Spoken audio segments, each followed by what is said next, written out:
Hello friends, study विज्ञान प्रकाश में आप सभी का बहुत बहुत स्वागत है। दोस्तों, इस वीडियो में हम लोग नवंबर 2020 के चुने हुए करंट अफेयर्स के प्रश्नों को डिस्कस करेंगे। सभी प्रश्न बहुत ही इंपॉर्टेंट हैं, खासतौर से आपकी आने वाली परीक्षा के लिए, इसलिए पूरे वीडियो को आप लोग ध्यान से देखिए। पहला क्वेश्चन है, भारत की पहली सौर ऊर्जा से चलने वाली ट्रेन ये किस राज्य में चलाई गई है? दोस्तों, क्योंकि ये ट्रेन पहली बार चलाई जा रही है और ये आने वाले समय में हमारे लिए एक बड़ी उम्मीद है। ये ट्रेन पहली बार चलाई गई है केरल राज्य में। दोस्तों, हालांकि यह एक टॉय ट्रेन की तरह है, यानी कि बच्चों के लिए इसे मात्र 2.5 किलोमीटर के लिए ही चलाया गया है और ये ट्रेन 3 बोगियों की ट्रेन है। लेकिन सबसे बड़ी बात यह है कि सौर ऊर्जा से चालित ट्रेनों का संचालन शुरू हो गया है और केरल जो है पहला राज्य बना है जहां पर सौर ऊर्जा से चलने वाली ट्रेन चलाई गई है। अगला क्वेश्चन है, night of the restless spirits stories from 1984। दोस्तों, अगर आप 84 को याद करेंगे तो आपको इंदिरा गांधी की हत्या याद आएगी, उसके बाद जो दंगे हुए थे उनकी याद आएगी।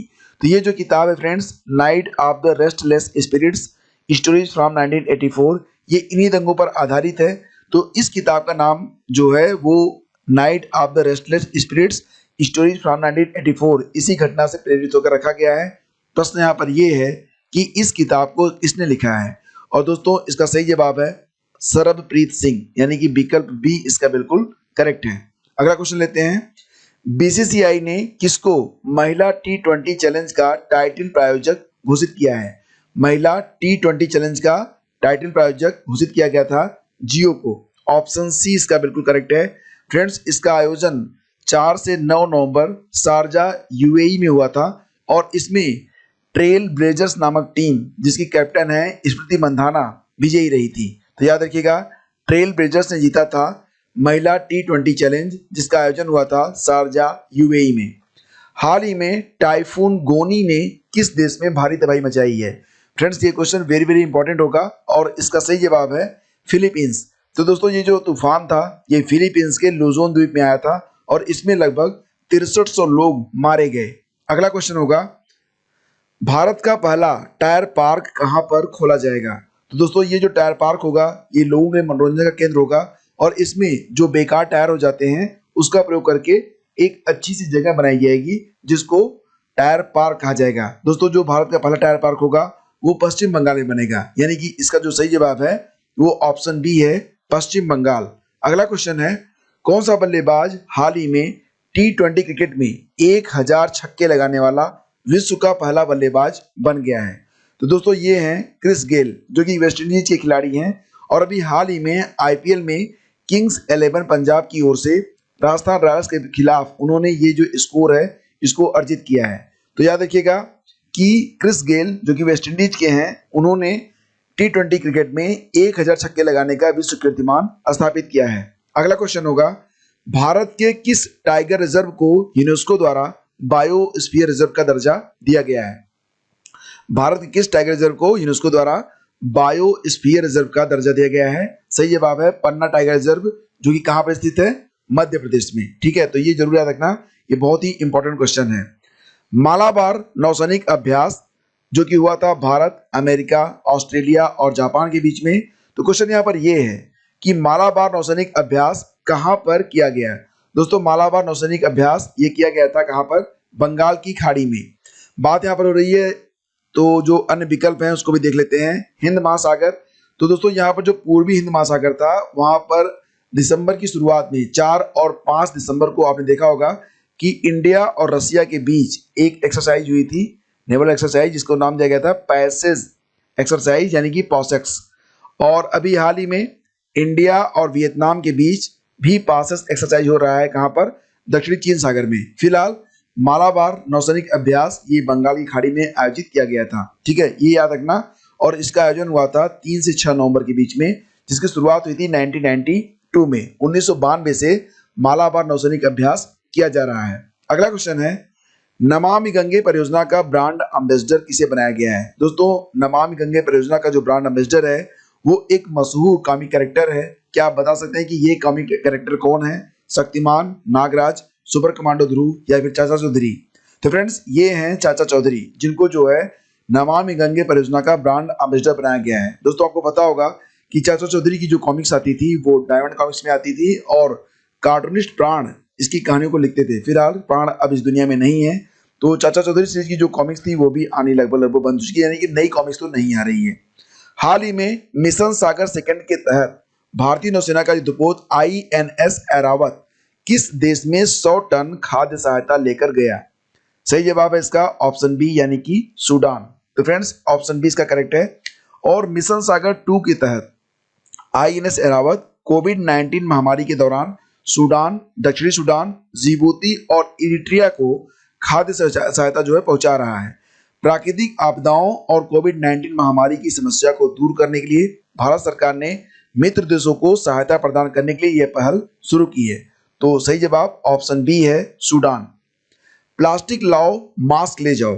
प्लास्टिक भी एक खतरा है अगर इसे खुला छोड़ दिया जाए।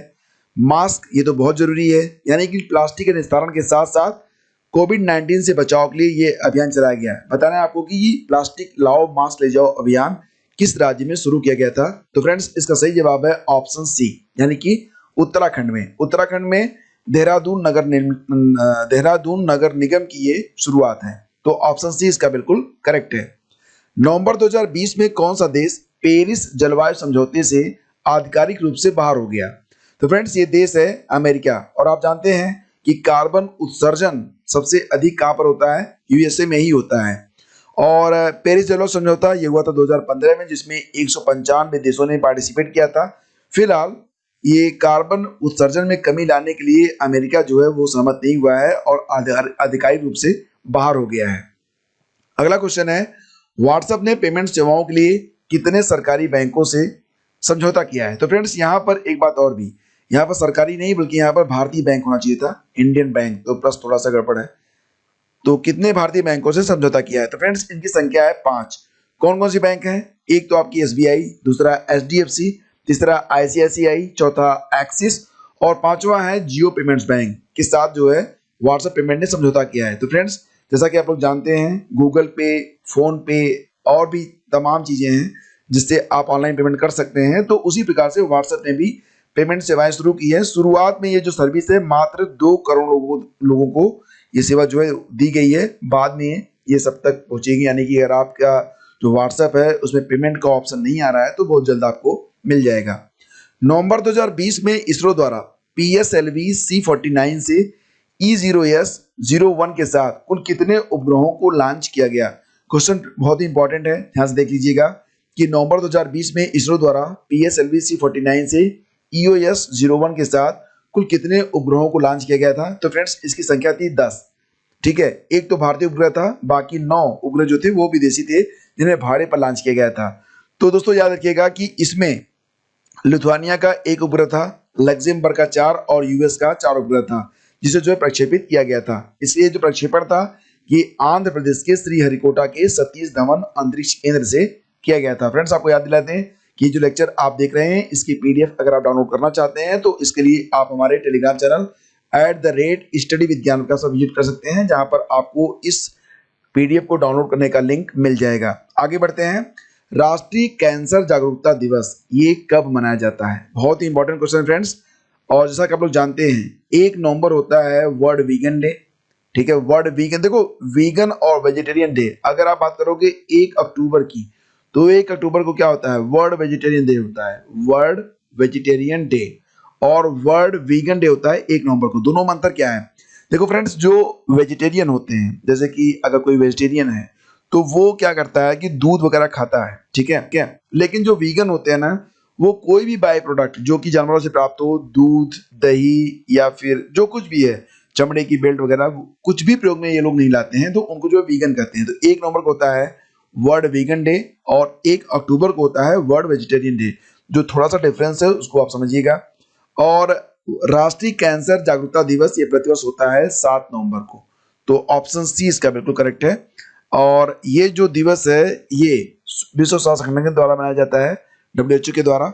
और इसी दिन मैडम क्यूरी जिन्होंने 1903 में भौतिकी के लिए नोबेल पुरस्कार प्राप्त किया था, उनका जो बर्थडे भी होता है। ठीक है, तो अंतरराष्ट्रीय कैंसर जागरूकता दिवस, ये प्रश्न भी थोड़ा सा डैमेज है इसको ठीक कर लेते हैं। ये अंतरराष्ट्रीय कैंसर जागरूकता दिवस है, ठीक है, राष्ट्रीय नहीं है इसको, बल्कि ये अंतरराष्ट्रीय है, ऐसे इसको याद रखना। तो फ्रेंड्स ये हो गए 15 क्वेश्चन जो कि बहुत ही इंपॉर्टेंट थे और मुझे उम्मीद है कि इनमें से कई सारे प्रश्न आपको देखने को मिल सकते हैं आने वाली परीक्षाओं में। तो छोटे छोटे वीडियोस गागर में सागर हैं, बने रहिए हमारे साथ। हम आपकी तैयारी वहां तक करवाएंगे जहां से आपका सिलेक्शन कभी भी चूकेगा नहीं। आप निश्चित रूप से इस बार सफल होंगे। Thank you so much. Have a great day. जय हिंद।